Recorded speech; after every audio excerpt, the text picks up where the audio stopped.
Welcome to the Sonic Collective, a music podcast that explores a different album or musical concept each month, diving deep into its history, context, and impact on the music industry.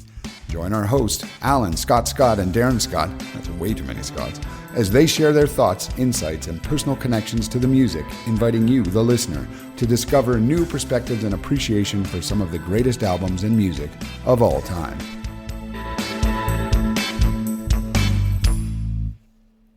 Hey everyone, and thanks for tuning into the Sonic Collective. It's like book club for people that can't read good. Joining me today, as always, we've got Scott Gregory, Scott Coates, and Darren Scott. I'm Alan, and I'm the only member of the group without the name Scott, though they have assured me if I work hard enough, one day they'll make me an honorary member of the Scott Club. Absolutely. Hey, before we dive into this review, we just got our Spotify analytics back for the year. I gotta say, I'm pretty surprised. I literally thought that only our friends and families bother to occasionally catch an episode. So if you're listening, from all of us, I want to say a very heartfelt thank you. Apparently we're gaining traction in Italy and the UK, which I think is pretty cool. And maybe now is a good time to remind all of you that we are on social media, and there is no reason at all that this has to be a parasocial relationship. Get in touch with us. We would legitimately love it if you slid into our DMs. Scott Gregory especially. Remember, every episode has a blog post to accompany it. So check it out on thesoniccollective.com, and we would absolutely love it for you to drop us a line and leave a comment. Let us know where you're from and whether or not you think we're tasteless idiots who wouldn't know good music if it punched us in the earballs. All right, I picked the album we're reviewing for November 2023. This is The Black Album by JayZ. And if you got the album selection episode I recorded earlier in the month, you'll probably have learned a little bit more about this album. But even if you didn't, don't worry, we will catch you up. All right, I'm going to shut up now and throw it over to my good friend Scott Coates. What did you think of this one? Am I to understand that you've actually never heard this album before? Yeah, that's right, Alan. And when you said Scott, I was then waiting because, of course, we have two Scotts. So Scott Coates picked me. Thanks. Yeah, I don't think I'd ever listened to this whole album, but I'd almost picked it 2 or 3 times in the Sonic Collective. I often share on my picks other albums I considered, and I don't know why I didn't actually pick this one at some point. I'll start off by saying I'm terrible with lyrics, meaning like I have a really difficult time listening to lyrics. And the only way I can really do it, and it doesn't matter what kind of music, is if I sit, don't do anything, and deliberately like really, really listen to the lyrics. So even if I'm listening to a rock album, generally the lyrics are just kind of going past me, unless I make an effort. And so obviously the main part of rap is kind of lyrics. So a lot of it is missed on me. But it's certainly listenable enough. I think this is like a 2003. So, I mean, I was a DJ for many, many years. And then you hit some point where I find I kind of lose touch with music and what's popular, and also the sound. Like I hear stuff now and I'll say like Drake comes to mind and other supposed hit makers. And I don't hear the hook. I don't hear the hit when I listen to their music. And listening to this, I felt like this to me is a time period and a kind of rap that's the real bridge between when I liked rap and most of it was catchy and cool to me, and then kind of post where I don't really hear the hit anymore. So I found it pretty listenable. There's some, God, I feel weird saying this, a 50-year white guy, but there's some good beats in there. There's some dope beats all the way through. There's some fresh styles, but no, it's listenable. It's fun. I listened to it jogging a couple times. Again, but I can't hear too much genius or hits. Like I know this album's been absolutely lauded as like one of the great rap albums of all time. And again, it's listenable and fun enough. I like the 2 opening tracks. I think it's interlude, and the second one where his mom's talking about him. I kind of like it sets the stage to listen to like an entire piece of work, an entire album. So it kind of like that it led me into that. One thing that just generally bugs me, period, is false retirement stuff. And whether that's athletes or rappers, like somehow the last couple of decades, we've gotten to this thing of people retiring, retiring. And so kind of irritates me a bit that it's a big retirement album and looking back and that. And I mean, one thing I don't like about a lot of rappers is just like, I'm the best, I'm the greatest. I don't know why so much rap of a certain period relies on that. I like what more can I say? It's fun. I'd love to know what the sample is in that. I can't quite figure out what the sample is in there. Obviously, 99 Problems is a real fun one. And it immediately took me back to like License to Ill by Beastie Boys, which was produced by Rick Rubin. And he produced this track. And then I read up, and I'm sure Darren will tell us all about it, is that JayZ used different producers for each of the tracks. And so I kind of smiled more than on the fact that like the guitar use and samples on 99 Problems really reminded me of like the rock rap of License to Ill, and put a nice smile on my face, dirt off my shoulder, or off your shoulder. I didn't really like that. Overall, I think it's a highly listenable album. If you're gonna listen to it to a rap album, you just want something ticking away while you jog or you're doing whatever. I think it's a good one, and it serves as a real, to me, a period breaker between rap styles, and this would probably be around the end of when I kind of enjoyed listening to rap. But he's apparently clearly one of the best, but overall it's a little lost on me, which maybe is because I'm a 50-year-old white guy from Canada and I had a middle class family. But it was fun. I'm glad. Some of these albums I only listened to twice. I listened to this one 4.5 times, and I'll listen to it again.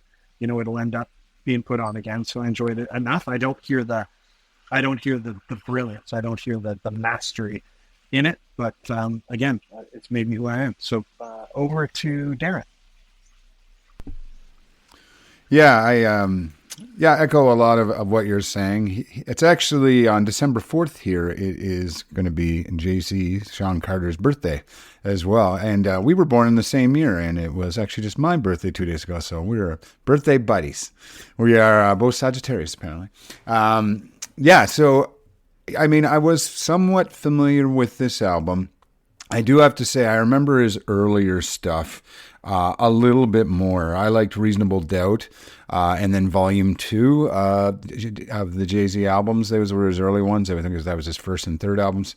They're a little more, I don't want to say mainstream, because he definitely had a different style and flow. Like, his flow is what he's really known for, and it's crazy. And even though I do struggle with some of the songs and kind of the rhythms within them and how the actual song structures are produced and everything, especially on this album, I think as a lyricist and a rapper and MC, he is quite brilliant. He has the ability to really knock out lyrics, but you can understand them, and he always has a message. I think when he went looking for record companies to take him on or sign him, he couldn't find them because they were all just trying to, this is now back in the early 90s, late 80s when he's trying to do this. And they just wanted another Will Smith, or they just wanted the pop kind of rap albums. And I think the record companies just really had no intuition, or they didn't believe this street culture was really going to take off, or they just thought it was a bit of a one-trick pony. Oh, it's good for dancing, and the kids seem to like it. But I think JayZ was really, there was a lot of messaging coming out, and obviously Public Enemy was out before and those kind of things, but he really did kind of take a certain style and had a very personal message. We probably don't have to get into his life too much. Probably most people know who JayZ is. He was raised really by his dad left when I think he was 11. So he was really raised by a single mom in the projects. It's called Marcy Housing. It's the projects in Brooklyn, New York. So poor on the streets, had resorted to basically selling drugs at a very early age. I think by 13, he was already selling drugs and did that for many years and basically was a street thug. But the whole time he was rhyming. He actually was quite intelligent. He did really well in kind of elementary and middle school and things like that. Now, I think his occupation and surroundings affected that. I don't think he necessarily got the best marks, but apparently he was a voracious reader. He once he got into trying to understand rhymes, his influences were like Big Daddy Kane, he really loved, and this artist called Jazzo, and also Rakim from Eric B. and Rakim. I love those guys too. I love that old school New York sound. So he was really influenced by these guys, and they were really nice and had amazing flows themselves and really good lyricists. So he really kind of took that challenge to kind of find his own style. So apparently he just practices until he really gets the lyrics down, and then just keeps it in his head. I am sure that he's written down some things sometimes, but he's done it his whole life. He just, on the street corners while he's waiting for his drug deals and stuff, he just practices craft. A quick story, and his name was Sean Carter, so why is he JayZ? But I just alluded, one of his big heroes was called Jazzo, that he really looked up to. So he wanted to kind of pay homage to him. And he kind of did this thing where he's paying homage to this person. And this Jazzo actually gave him a shot and helped him early in his career.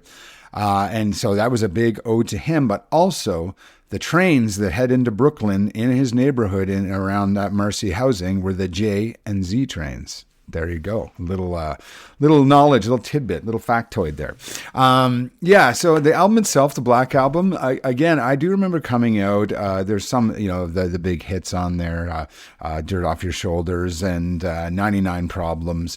And I remember those, but I got to say, I didn't really dive in. That was kind of a dark era for me and hip hop and rap, where I was into it really young. And then kind of in this, mid 90s to almost 2000, I was listening to hip hop and rap a bit, but I just lost it. And I wasn't really into necessarily the vibes that were coming out those years. It was just, again, a personal thing. And I'm with you, Scott. Even though the same age as JayZ, I found, I don't know, it's hard to resonate sometimes with me. And you alluded to it too, but a bunch of producers. Apparently the original plan with the album was 12 tracks, 12 different producers. But as they went on, they just realized it wasn't going to quite work out that way. So it actually ended up to be 10 different producers in 14 songs. But those were like the biggest of the bigs at this time. And some of them, obviously now, Just Blaze, Kanye West, The Neptunes, Timbaland, Rick Rubin, DJ Quick, Eminem, Ninth Wonder, Aqua, and the Buchanans. Is that right? The Buchanans? Yeah. A lot of them too. And once you learn that and you put the songs with them, like 99 Problems was Rick Rubin, and just like, imagine that, the Beastie Boys singing it, and you're like, oh, I totally can. And the Kanye songs, I really think, because realize Kanye now had his own style, and this is back before he was too crazy, but Kanye was really developing his style. And I think if you think of where Kanye went in the next few years, if you listen to Encore especially, but then Lucifer too, you can hear little tidbits of that Kanye sound and where he would kind of take his style of rap. So I found that really interesting. And even Moment of Clarity, which is Eminem, you're like, you can almost hear Eminem if he did it too. So really interesting that he did that. I mean, this was supposed to be his farewell album, and he was never going to do it again. Although in the lyrics itself in there, he's actually alluding to making reference comebacks like Jordan, and he did a few times. So I think if you actually paid attention to the lyrics still, you knew he was full of crap. It was 100% a marketing scheme. And he did the big farewell show at Madison Square Garden, and all these artists came and stuff like that. But he did take 4 years off. It was, I think the next album was Kingdom Come in 2007, 4 years later. One quick tidbit, and I'll pass it off, and I come down. I might put some later, but he did get a lot of flack for 99 Problems, because it's 99 problems and the bitch ain't one. Because of course, women went nuts and stuff, but that is legitimately about a police dog. When he was dealing drugs, he would drive around in his Nissan Maxima, and he had this like trap door apparently by the sunroof in it, and he would hide all this crack in there when he was doing, but he would often get pulled over by the cops. But he got pulled over so much, and he just learned these tidbits and things from other street people he knew about how to handle the cops and how to hide it and what to do. But and he realized, back then he was always so worried if he got pulled over that at any time, if there was a drug dog around, that they could find the trap door. He was confident a cop wouldn't, but the dog would. So that bitch would be the problem. So later on when he wrote this, he's talking about how now he doesn't have these problems anymore. He's got 99 problems, but it's to do with rap and him trying to grow him as a business and a brand and a company, and his style has nothing to do with women. So little interesting story there. So it really is about that and his past as a drug dealer. But anyway, I've rambled on a bit, but I did like it. I'm kind of in the middle-ish here, and I understand the genius and what he did, and respect him as a person and an artist. He's done a lot of good since then, considering where he started from and his criminal background. But yeah, Scott Gregory, what do you think? Yeah, I like that when Obama took office and he held a party for his staffers, JayZ actually came out and sang, "I got 99 problems, but a bush ain't one." So he probably made some ground back at that point with Target demos. And Scott, to your earlier question, what more can I say? Based on our friends at whosampled.com, the samples were Something for Nothing by MFSB, Keep Your Hands High by Tracy Lee, and Are You Not Entertained from Gladiator. Wow. Only know the Gladiator one, but thanks for that. Cool. Yeah, I love that site, by the way. I go over there all the time. Whenever we do a rap album, that I have that up and ready to go. So, yeah. And genius.com. Yeah. Those are both really good resources for everything, not just rap. Whosampled.com and genius.com. Faux show. So I was into East Coast rappers and sound too, kind of like Darren was saying there, the early greats, and then into Nas and Wu-Tang, Public Enemy. But then I really flipped over to the West Coast sound, when Def Jam went into its ascendancy in the 90s there.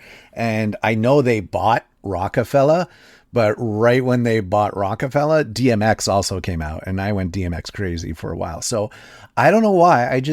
By the time I really started getting into JayZ, it was already the 2000s. He'd already retired and he'd come back. So I can't say I've listened to this album before this month. And I think the retirement angle is really important to appreciating it. It just doesn't have, that I'm leaving on top weight to it while I'm listening to it now because, he's back. So I think that context would have been really helpful in the day to really enjoy this, right? You're like, oh snap, my favorite rapper is gone, and this is like his overture and stuff like that.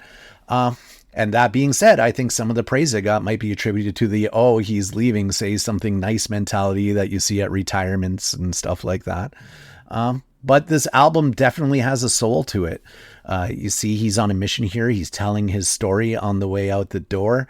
Whether he means it or not, he's definitely building an album to that effect, right? He plants his flag in rap, claiming to be the greatest. And yeah, I don't know. Did anyone really think that he was going to go? Like Darren said, there was all these hints already in there. I did. And you really... But I didn't know any better. But how can you listen to this and think this is a guy who says, I got nothing left in the tank, I'm out of here, right? Like, he's just so strong. The producers were mentioned. Carter himself was there. Timbaland, Eminem, love those guys. Pharrell, Kanye, Rubin as writers. There's lots of reasons why I would like this album before I'd even listen to it. 99 Problems is my favorite track. Probably par for the course for a lot of people. Shout out to Ice-T, 99 Problems off the Home Invasion album.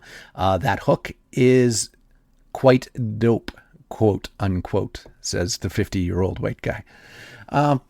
I think I ruined it for myself, though. I've been watching a lot of like those Audit the Police videos on YouTube. And now when he's going back and forth with the cop in the song, all I can think of is some guy coming on and rating his performance and dealing with the cop at the window of his car. So that being said, drum beat is still iconic. The hook is iconic. Legendary song. But I think my favorite loop on the album is off of Justify My Thug. He's lifted it from Madonna. It's just so good. And the tempo on it, rapping over it, it's not intrusive. It's just great all around. And out of all the non-singles on this, it was definitely my favorite track. I don't know how it wasn't a single. It was just great. The Linkin Park JayZ mashup of Numb and Encore has just ruined the original song. For me, it probably has for a lot of people. I hear it now. It sounds weird. Like I don't know what to think of it. It's got no teeth in comparison, right? But it's the seed of one of the greatest mashups that ever came out. So I have to give it props. What I like about this is that you can just find lots of examples of them doing the song live together too, and it sounds perfect. You can see that these are two sets of artists that are at their peak, know their craft, and are just as good live as they are in the studio. So, yeah, and as a part of the album, the lyrics are just perfectly on message with the overall album. Even if I don't like the music on the original, the message hits. He's just such a good writer lyrically. He's so strong. It's probably, other than he has that unique flow to him, I think that's all fueled by, his lyricism. I'm not going to say too much about Dirt Off Your Shoulder. It just clearly speaks for itself as, one of the singles. The last track I'll call out, though, is My First Song. I like that he closed out with a little bit of an autobiography, showing some appreciation for all the people in his life, industry or otherwise. At its heart, rap has a really large focus on earning and giving respect. And in retrospect, I've been able to see JayZ's dedication to his craft and staying true to the roots on wax and in his heart. So I think this album really does exemplify that. And this track in particular for me, it's a great closer on an album and supposedly a career at the time. So I will throw it back to Alan to close out the thoughts. Thanks, Scott. I'm glad you mentioned the mashup with Linkin Park and JayZ, because I think that was kind of a really pivotal moment in time for two different music cultures to kind of appreciate each other. Like these days, everyone kind of listens to everything, but back then you were kind of either into hip hop or you were into rock, metal, and like there wasn't a ton of crossover, but that's still a banging album. And there was also Danger Mouse, I think it was the DJ who remixed JayZ's The Black Album with the Beatles' White Album. I remember that caused a lot of legal gray areas too, because people didn't quite know how to take it. Like he's stealing from these artists or whatever. So just an interesting period of time back then. If you tuned into the episode where I talked about my album selection, you probably recall that 20 freaking years ago, I borrowed the Black Album from my friend Brian, and I listened to it on heavy repeat. And then, when it was time to give it back, I gave it back, and I never really came back to this album. So aside from the odd time I heard the singles like 99 Problems or whatever, I didn't really think too much about this album other than, I had fond memories of it. But of course, our podcast is a perfect excuse to blow off the proverbial dust from the Black Album and find out if absence makes the heart grow fonder, or if it even holds up for my tastes after 20 years.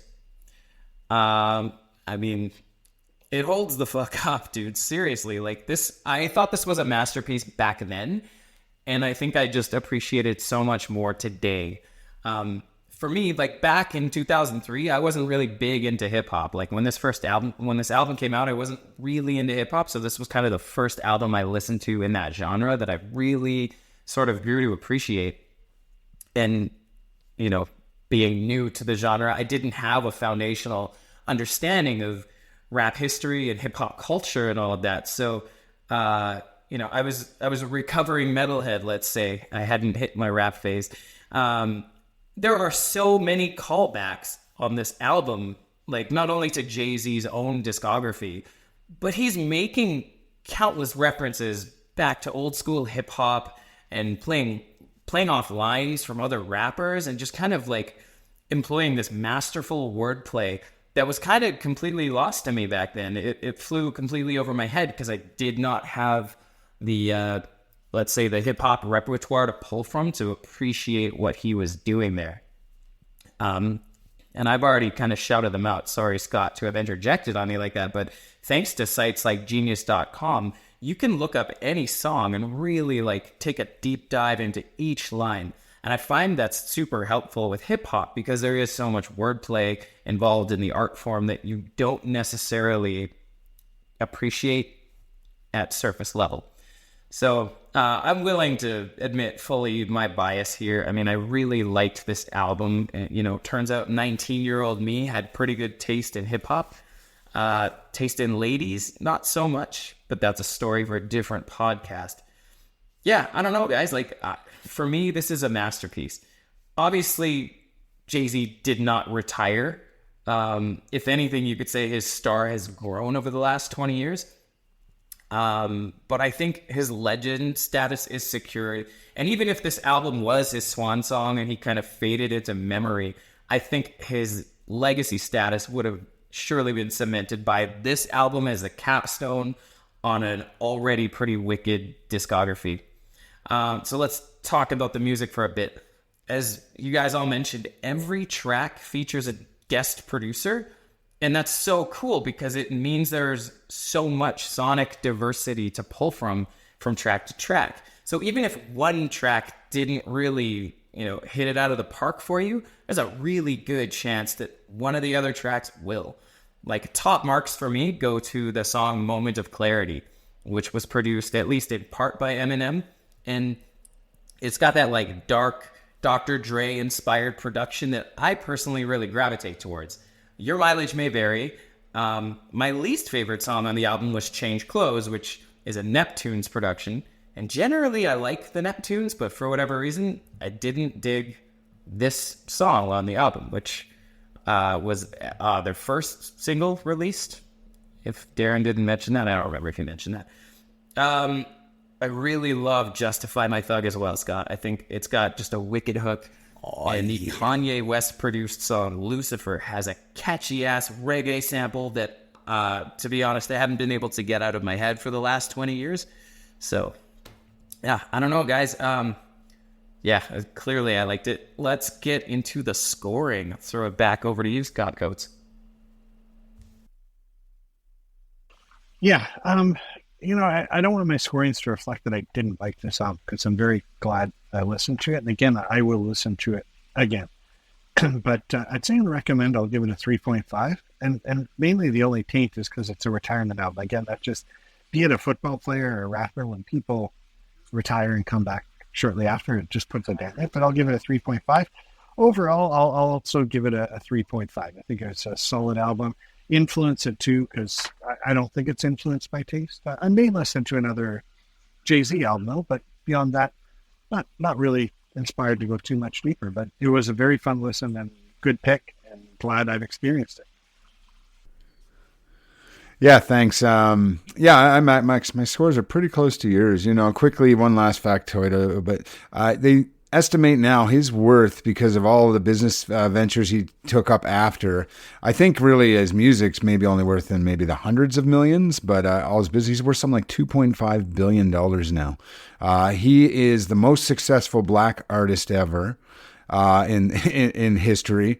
The most number one albums ever, only second to the Beatles. I mean, love them or hate them, people. This genre of music and this artist JayZ made a massive impact. So amazing. That being said, I actually preferred his earlier stuff just personally. So it's a personal thing. But I did like a lot of the songs on this album, and it is a good album. His lyricism is amazing, and just if you're into that, go back and listen to one of the masters do it. It's crazy. But really, I came in influence. I'm a 3.5 there. I think it's a good album. I'd recommend his earlier stuff.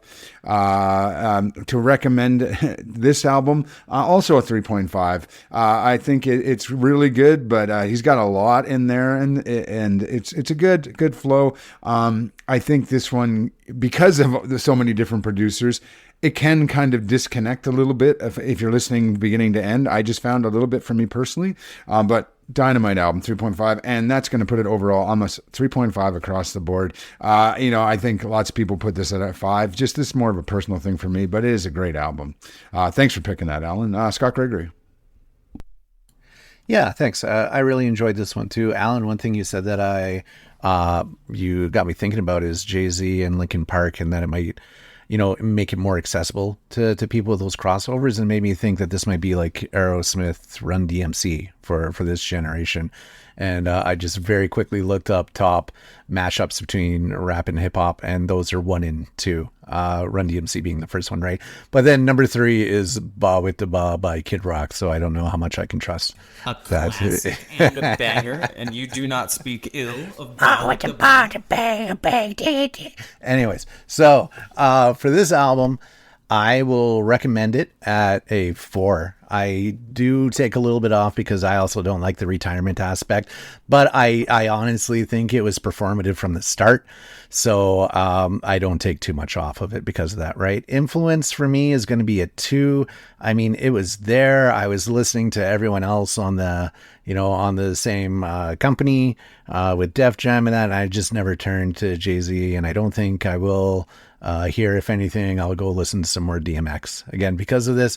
But I'm going to throw out that score as far as my overall and just say it's a 4 because it's, again, we talk about albums and their importance. And I think if you want to understand hip hop in general and hip hop at that time and a certain style within it, you have to listen to JayZ and you have to listen to this album in particular. So go out, listen to it a couple times, dig your teeth into it, think about what we said here, listen to it one more time, and then go listen to some DMX.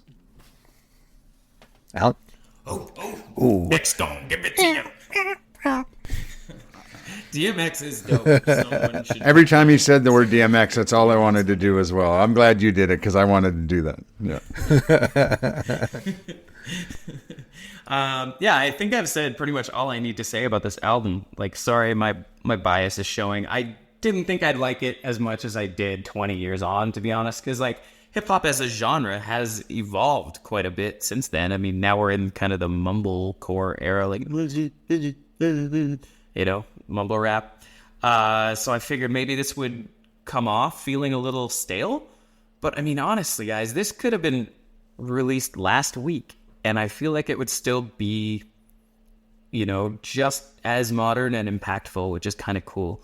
Like 2 decades have passed, and I mean, look at how much rap changed just throughout the 90s, a single decade. Like what rap sounded like in 1990 to what it sounded like in 99 is so different. There was just such a wild evolution of that art form. And, maybe it's a testament to JayZ and his legacy and all of his contemporaries around this time that they cemented something so, I don't know, like top tier for the genre that mumble rap is the best we can do moving away from this. So I don't know.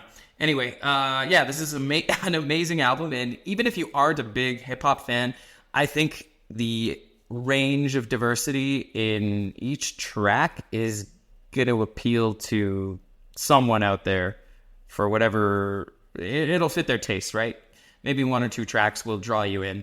JayZ is also listed as, a hip-hop heavyweight. Many artists cite him as highly influential. So, overall, I have to give this album a 5. I just, it's not even, for me, the rosy tinted glasses. I just think it's a solid album, especially once you kind of check out sites like Who Sampled in Genius and you dig a little deeper.